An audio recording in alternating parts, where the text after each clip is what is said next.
We just had our first snow of November up here in New Hampshire, and it always reminds me when I was a kid out in Colorado, I didn't believe that such places existed. You know, the incredibly picturesque New England homes with the snow on them. I remember, you know, in the glowing light shining through the windows of homes.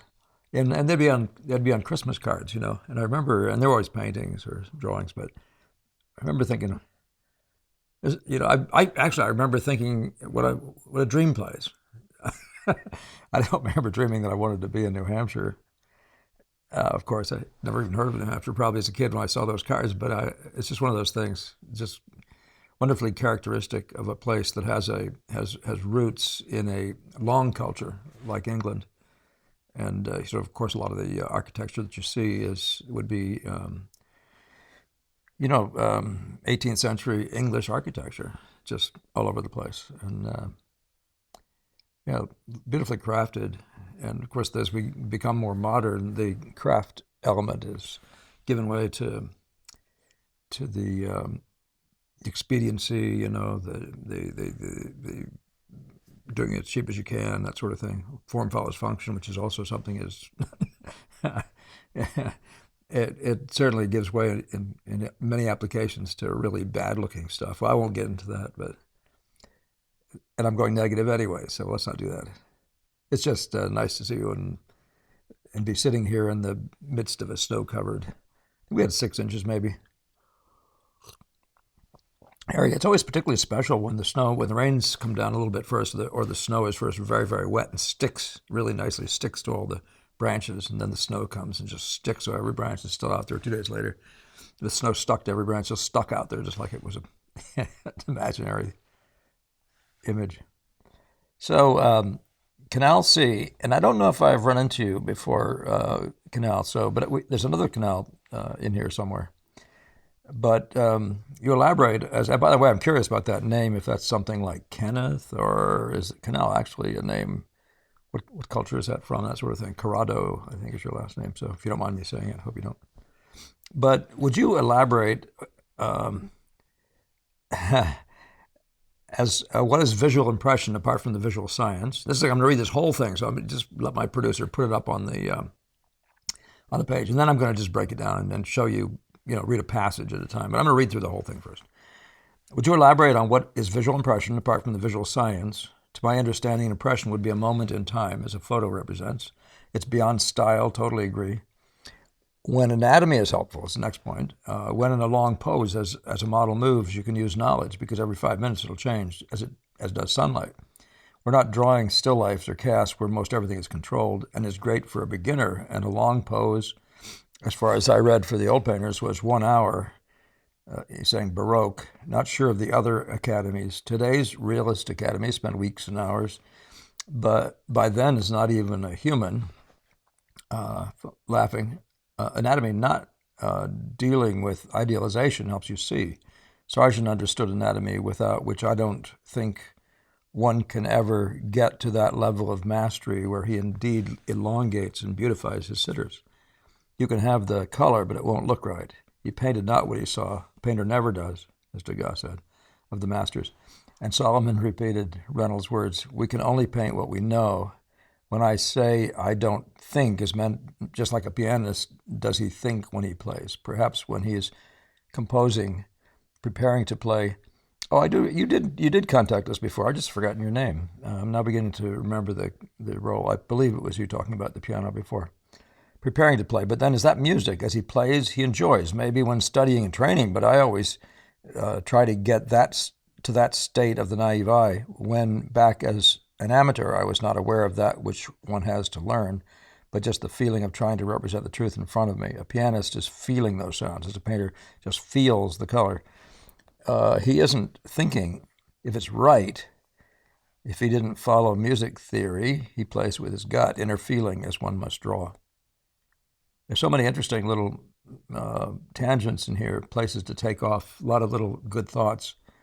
And most of them I guess we all have to have them. It's our world. These are the things you go in and out of trying to, I was going to say trying to survive, trying to trying to find your way. So, and I'm not showing pictures, so I hope you guys who want to watch this or listen to this instead enjoy yourselves. The podcast idea, I guess. So here's the first question. Would you elaborate as what is visual impression apart from the visual science? To my understanding, impression would be a moment in time as a photo presents. It is beyond style. Totally agree. Yeah, it's beyond stylization. It isn't a function. Stylization is not what we mean when we start talking about that. And when you start talking about an elongated figure, Greco or somebody, or even Sargent, the way you say it, you were talking about something just different. And so leave that at that. But the visual impression, apart from the visual science, is simply the knowledge of the purely ocular. In other words, we isolate ourselves to see values, for example, to name and see values and value interrelationships. So visual science names all those things like values and shapes and so on, and then there's a science of the interplay of these things and the methods and ways in which you can get them to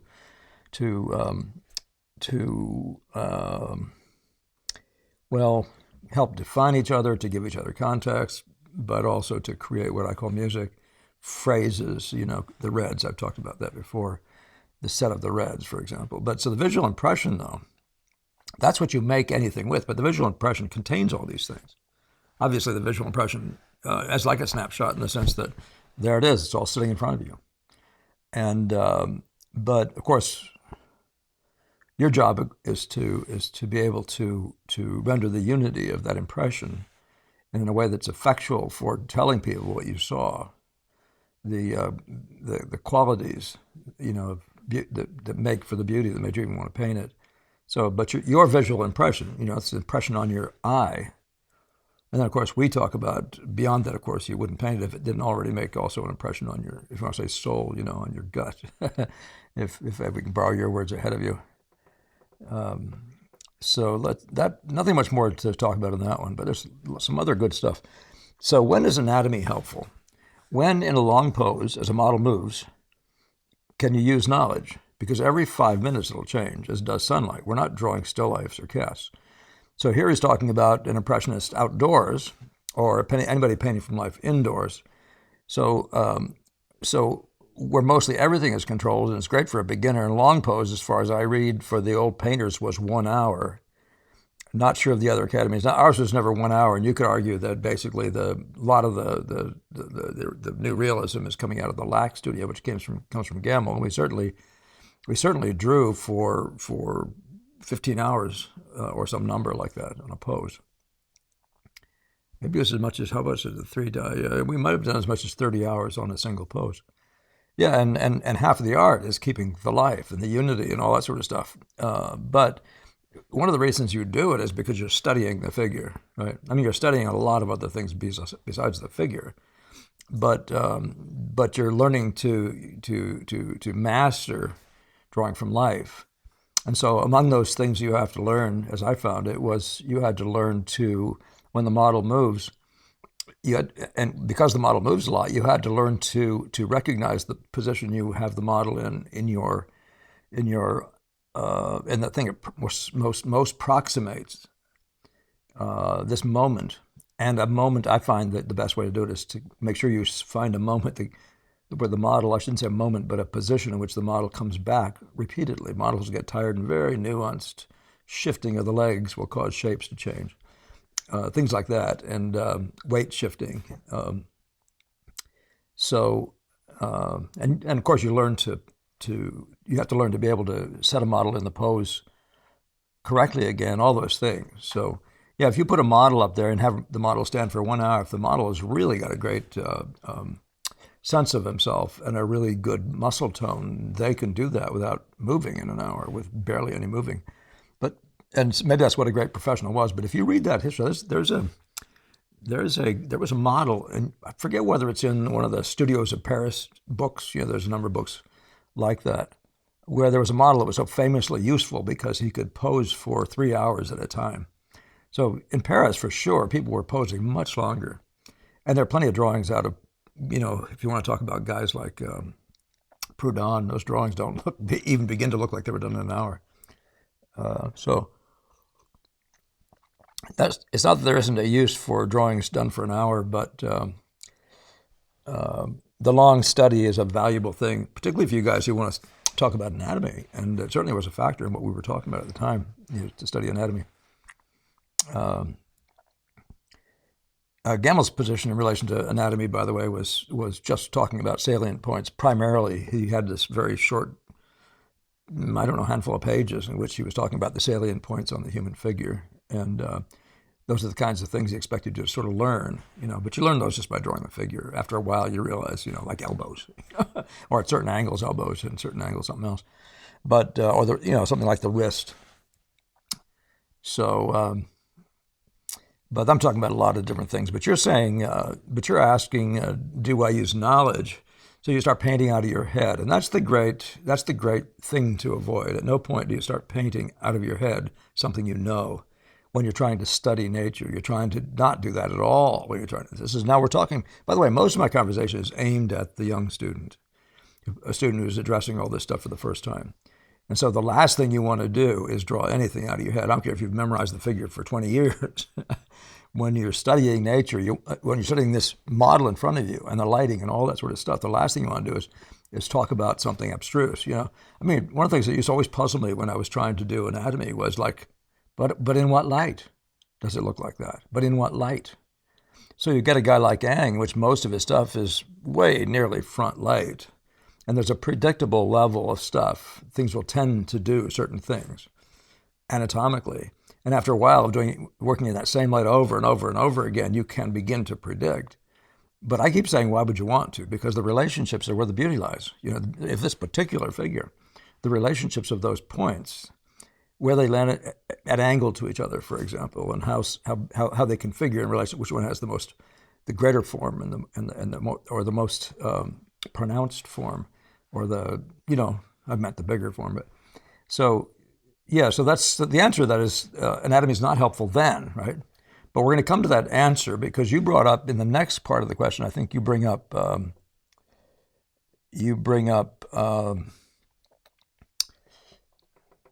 Solomon.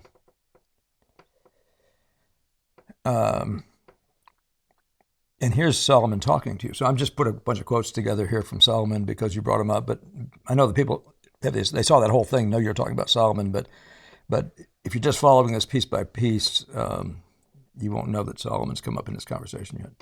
Practice your hand to reproduce what your eye sees without any deviation from the facts. Don't attempt any idealizing in your studies. Now, I know you didn't mean that. Don't attempt any idealizing in your studies, whatever you may do independently. So you see him there allowing that you may, in a certain circumstance, want to draw a Greek figure. That's an 8-head figure, for example. That's an idealizing, a classic idealizing. And all sorts of guys were doing it, like Leighton and Ang. They understood. Ang's a brilliant idealizer, if you want to put it that way. Putting down the idea of the Greek figure.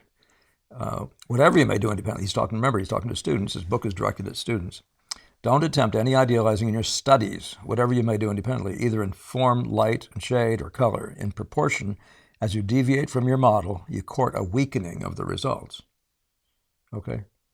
There's something about it. Sometimes I talk about truth, and there's a certain thing that you're doing when you're painting that there's a certain authentic quality when you're drawing from life that if you don't have it, you lose to the guy who does. In other words, if you want to call it the plausible, but more than the plausible, it's powerfully has more going on for it for a student. That's what you're really trying to get, the likeness of what's happening in front of you, than an abstract figure of any sort. You're trying to sort of knock off a figure. So, but to the degree you deviate from the model, you court a weakening. You're very likely to weaken your results. And among the reasons would be such as I mentioned, that you can't just, maybe you've memorized something about a bone or whatever, but this is a new light. So what good is that now? It may be of some good, but, and that, by the way, Solomon also talks about those things, and I have mentioned them on these programs before. So, my conversation with myself. All right, anatomy not dealing with idealizations helps you to see. Sargent understood anatomy, without which I don't think one can ever get to that level of mastery where he indeed elongates and beautifies his sitters. You can have the color, but it will not look right. He painted not what he saw. A painter never does, as Degas said of the masters, as Solomon repeated Reynolds' words, we can only paint what we know. Now, which one of these points did he want to address? So let's talk about Sargent first. First of all, Sargent in his elongation, he talks about the problems he's having trying to make the head the right proportion to the figure. Portrait painters aren't trying to idealize, and as much as he may have a sense of the great beauty and grace of this person, one of the things that can happen in your interpretation that's an attempt at life, the attempt at the truth in front of you, and it happened to Ang as well. Somebody said about one of his figures, he said, I like the way you idealized it. He said, I did not idealize it. I drew it exactly the way it looked, or something like that. And that model, you've heard me say that before, the Boston School guys talk that way.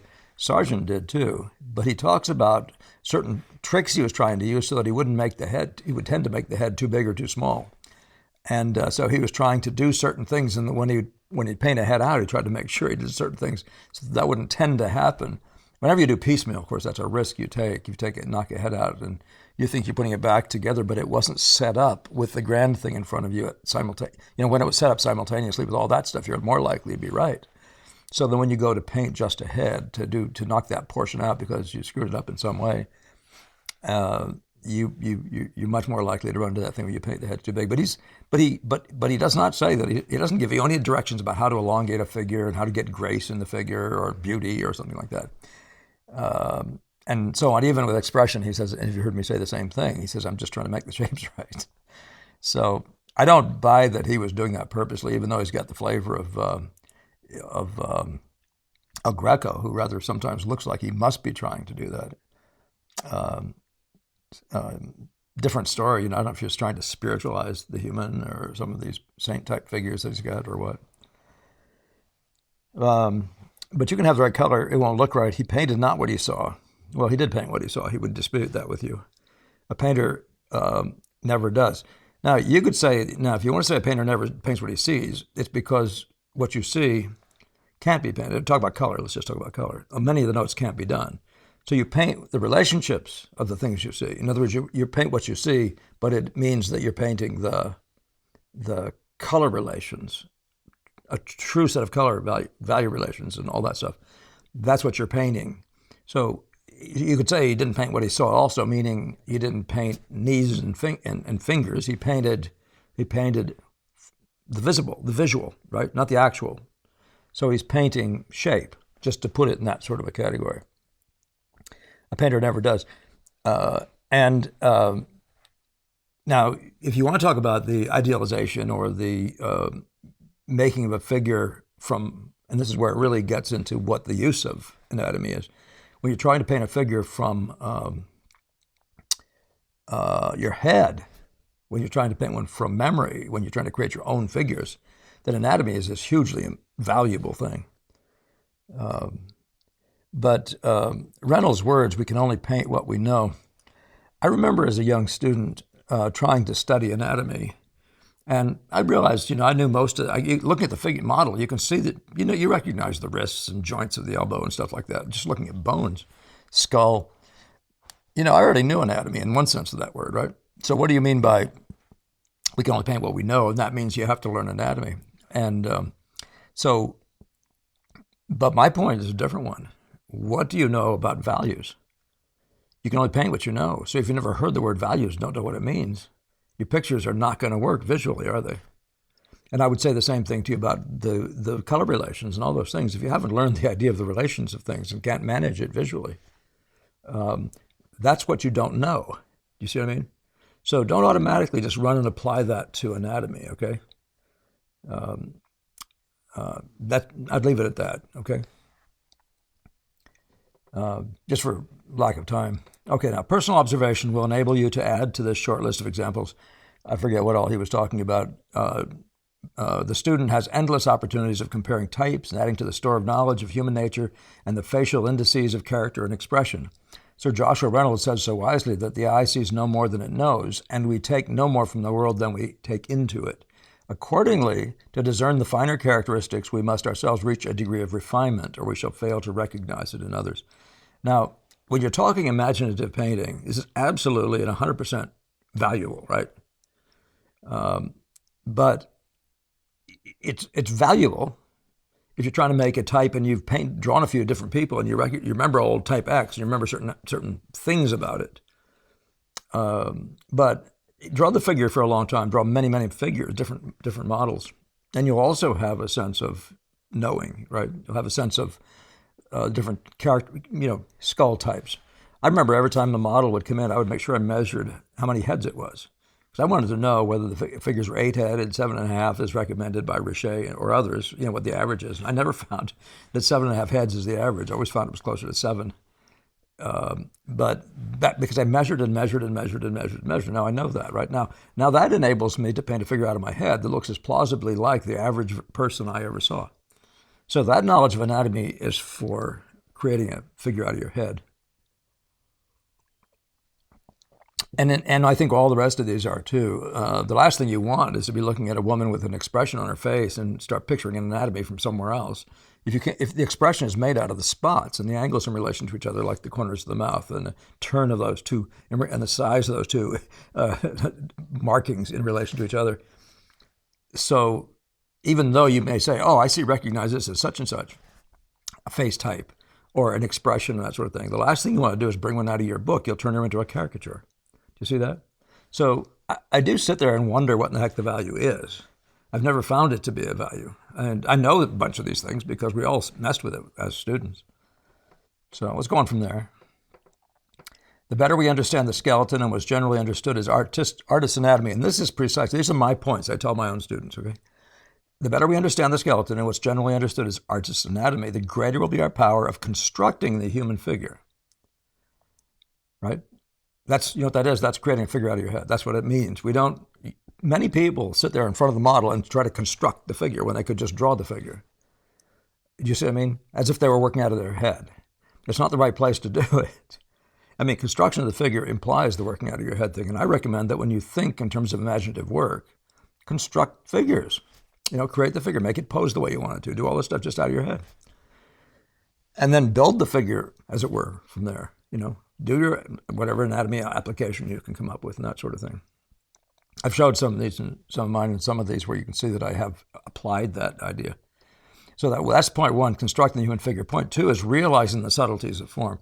Now, if you're looking at a part of say the arm, right, and you see something, very decisive, like the corner of the knuckle, and maybe even a single run of a ligament or whatever, and you'll see those, but you may not see some other things. Now, in the way we work, of course, you may not want to see all these other things, and even for a student of the figure that's sitting right in front of him now, just studying that figure, you'll be, if you go looking for these things, you'll almost invariably overstate them. So the first part of that question is, yes, it'll help you to note. You'll also may know that there's something there, but you have to be very, very careful not to be thinking, now I must somehow or other force that into the expression. But it does help you to realize nuanced things that you can't see very easily at all, where your proper application is always on strong things for the longest time in laying in a figure. Then he says, in our initial sketches for compositions, here it is, when memory has to take the place of the living model, he's talking about this under the skeleton, artist's anatomy. We rely to a great extent on our anatomical knowledge for the suggestion of action and form generally. And again, it adds material to our faculties of self-criticism. Now, this one is one I've told you multiple times if you're listening to these things. I tell my students all the time.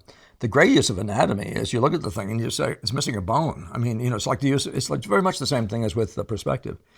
It's really helpful to know perspective, but it's not helpful to draw from it any more than it's helpful to draw from anatomy, except for this purpose, making up a figure out of your head.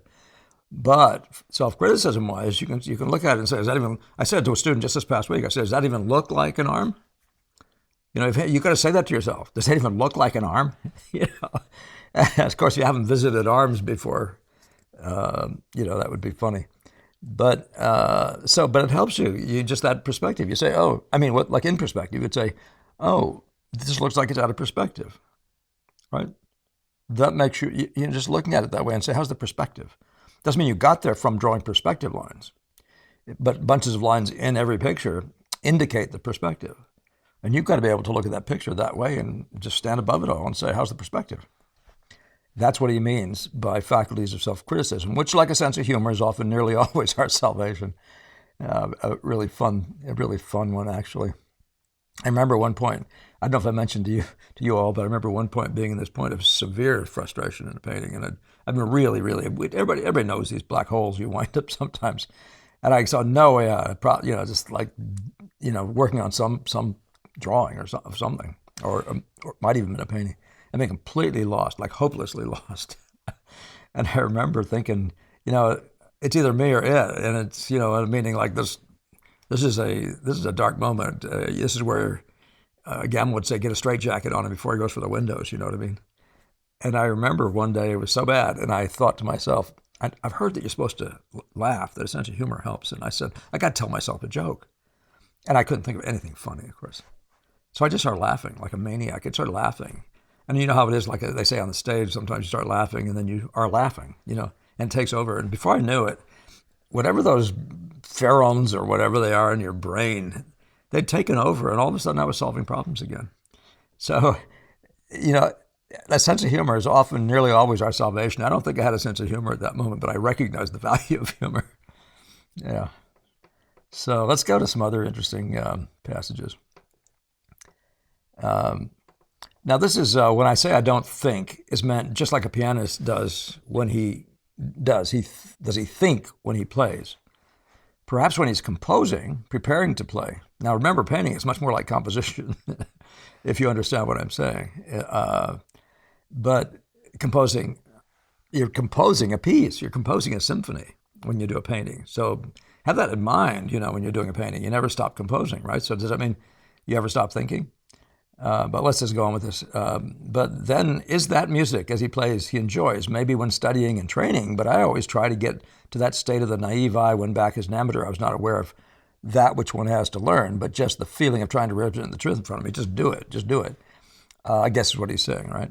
A pianist feels the color. He isn't thinking if it's right. If he didn't follow music theory, he plays with his gut, his inner feeling, as one must draw. Now, that's very Suzuki, right? We've talked about that a little bit in the past. Suzuki's approach to teaching painting is to get you to do it by feel, by playing the piece, having heard it, and trying to play it, hearing it, playing it by, I guess, is by ear. And I'm not a musician, so. But let's go to your first point. But then, is that music, as he plays, he enjoys? Now, this is a point that Gamel made very decisively to us. He said, your job when you're on the stage is not to enjoy. It doesn't even matter if you're feeling what this actor in real life would be feeling if he was that person in the play, if there's a real person in the play. He said, your job is to make sure you know scientifically exactly what you have to do to make other people believe, and this is Degas again, but to make other people believe that you're that character with that feeling, right? So what are you going to be thinking about? And so there's actually two schools. I understand that there are two schools, of theatrical schools, but that's the one that fits more nearly what I find to be true in painting. So my job isn't to enjoy. My job is to do all this hard work and heavy lifting of relationships and all that sort of stuff, never forgetting to listen to see if I'm creating that thing which is going to resonate with the viewer. And so we have Rembrandt quoted by Millet saying, when I stop thinking, I stop painting. Now, I know Gam was fond of saying you have to be out of your mind to be a painter, meaning something closer to what you're saying. But but what I take that to truly mean is you got to be out of your thoughts about what you think you already know to be a painter. You have to be there in the moment, and that's much more like the naive eye, but not a naive eye in the sense that it's not applying relational thinking, for example, at every moment, and even personal discipline at every moment, right? And so even though that's slowed down remember when Sargent said that your job is to learn to be so disciplined about all these basic things. You have to think about them and apply them until they become second nature. So you can, when you're painting, be thinking about other things. But that doesn't mean you're not always checking your relationships at the door and all that. You are constantly. What is this point angle thing that he talks about otherwise, right? You got to get points right and by angle to each other. That requires an activity of the mind, right? So, so painting done by feeling, what are you going to accomplish at the end of the day? So that's a fascinating question that has to be where I suggest everybody just try, make sure you play it through both ways and see which gets you the better result. But follow that whole idea, right? The theater, the guy performing, he's got to be in his performing mind the whole time, not in his feeling mind about the or I should say not, but not exclusively, only to some extent, in that mind of projecting how that, or of being that role, but he's got to be projecting that role. Anyway, I've said that before. I don't want to start repeating it. As a painter feels the color, he isn't thinking if it's right. Now, he is, actually. But not right's the wrong word. He's thinking of the set of the relationships and how beautiful they are. And he's looking at them and he's noticing the backstory. This is a second nature thing. And he says, if that phrase is wrong, I got to move this over. Just as if you're hitting 5 notes in a row and you realize that one of them, you had to slow down the space between one of the 2 notes to get that to be right, to get it to go right. To get the sound to do what you wanted. So, so in that case, we play with our inner feeling, but it's the feeling, but then it's corrected by our intellect, by our left brain, if you like to call it that. So I've always applied that. You could be saying left brain, right brain here, but that inner feeling is always being refreshed. It's being challenged by the left brain. You just know when you're in your left brain and when you're in your right brain. You don't draw with your intellect. You draw with your athletic part, right? These are the thoughts that come up. There's some other things that are keeping on being interesting. So here's the art of Degas. This is now Gamel talking, I believe.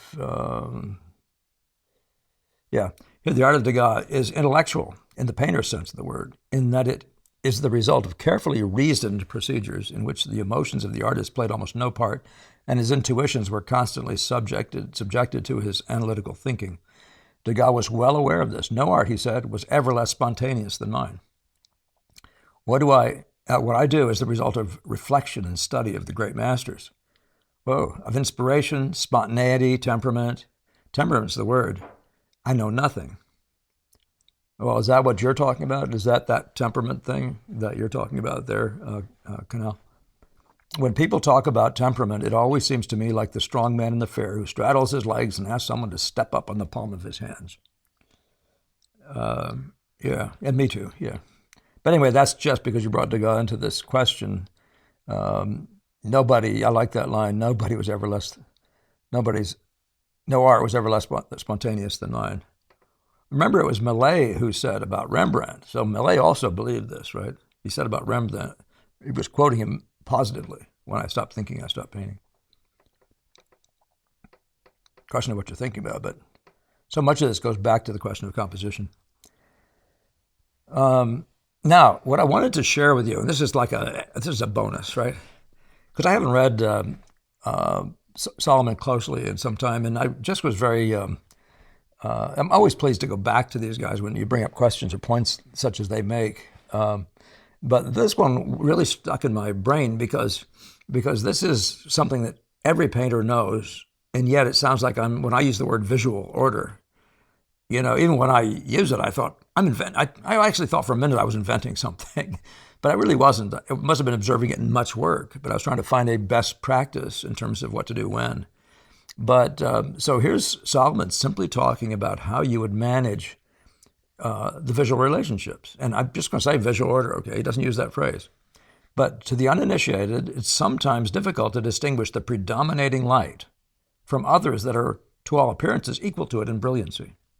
You understand what visual order is? It's the brilliance of an area of the room. Maybe it's my cup if I hold it up. Maybe that, or some part of my glasses or something. And your job is that these things have to be right in order to each other in terms of their projectivity to the eye. So, but he just talks about the light. He doesn't analyze it as closely as I do, at least not in this book. But there's one unfailing method by which the relation of all the light and shaded surfaces can be so distinguished, and that is by nearly closing the eyes when examining the model or subjects under observation. Now, what do I tell you, right? This is the coming out of a fog mindset. You blur down, blur down, blur down. And you, much of what you're blurring down, many things will just start disappearing, right? Here he goes. If, for instance, two light passages appear equal, the lids must be brought closer and closer together until one of these passages is almost lost to view. This will readily settle the claim of the lighter passage, the distinction. Isn't that cool? So here's your guy that you're using to argue the anatomy part, who's actually got a mentality that everybody must have to paint visual relationships, to visual truth. You have to be able to get the strongest light to project more than the less stronger one. And to know the difference is to draw, right? It is to be functioning in our world, in the world of the scene. And then he says the same method is applicable in arriving at a similar decision with regard to the relation of shadows, all intervening tones, and the general tone aspect of the whole figure, in fact, of everything within the range of the eye.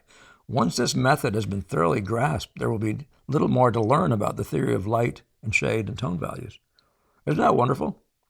I couldn't recommend anything more highly, so I just wanted to say thank you to Canal for bringing Solomon to our attention and giving me a chance to reinvigorate, restate, rephrase, in Solomon's words, a very important concept, one of the central concepts that I try to offer when I talk about the visual order.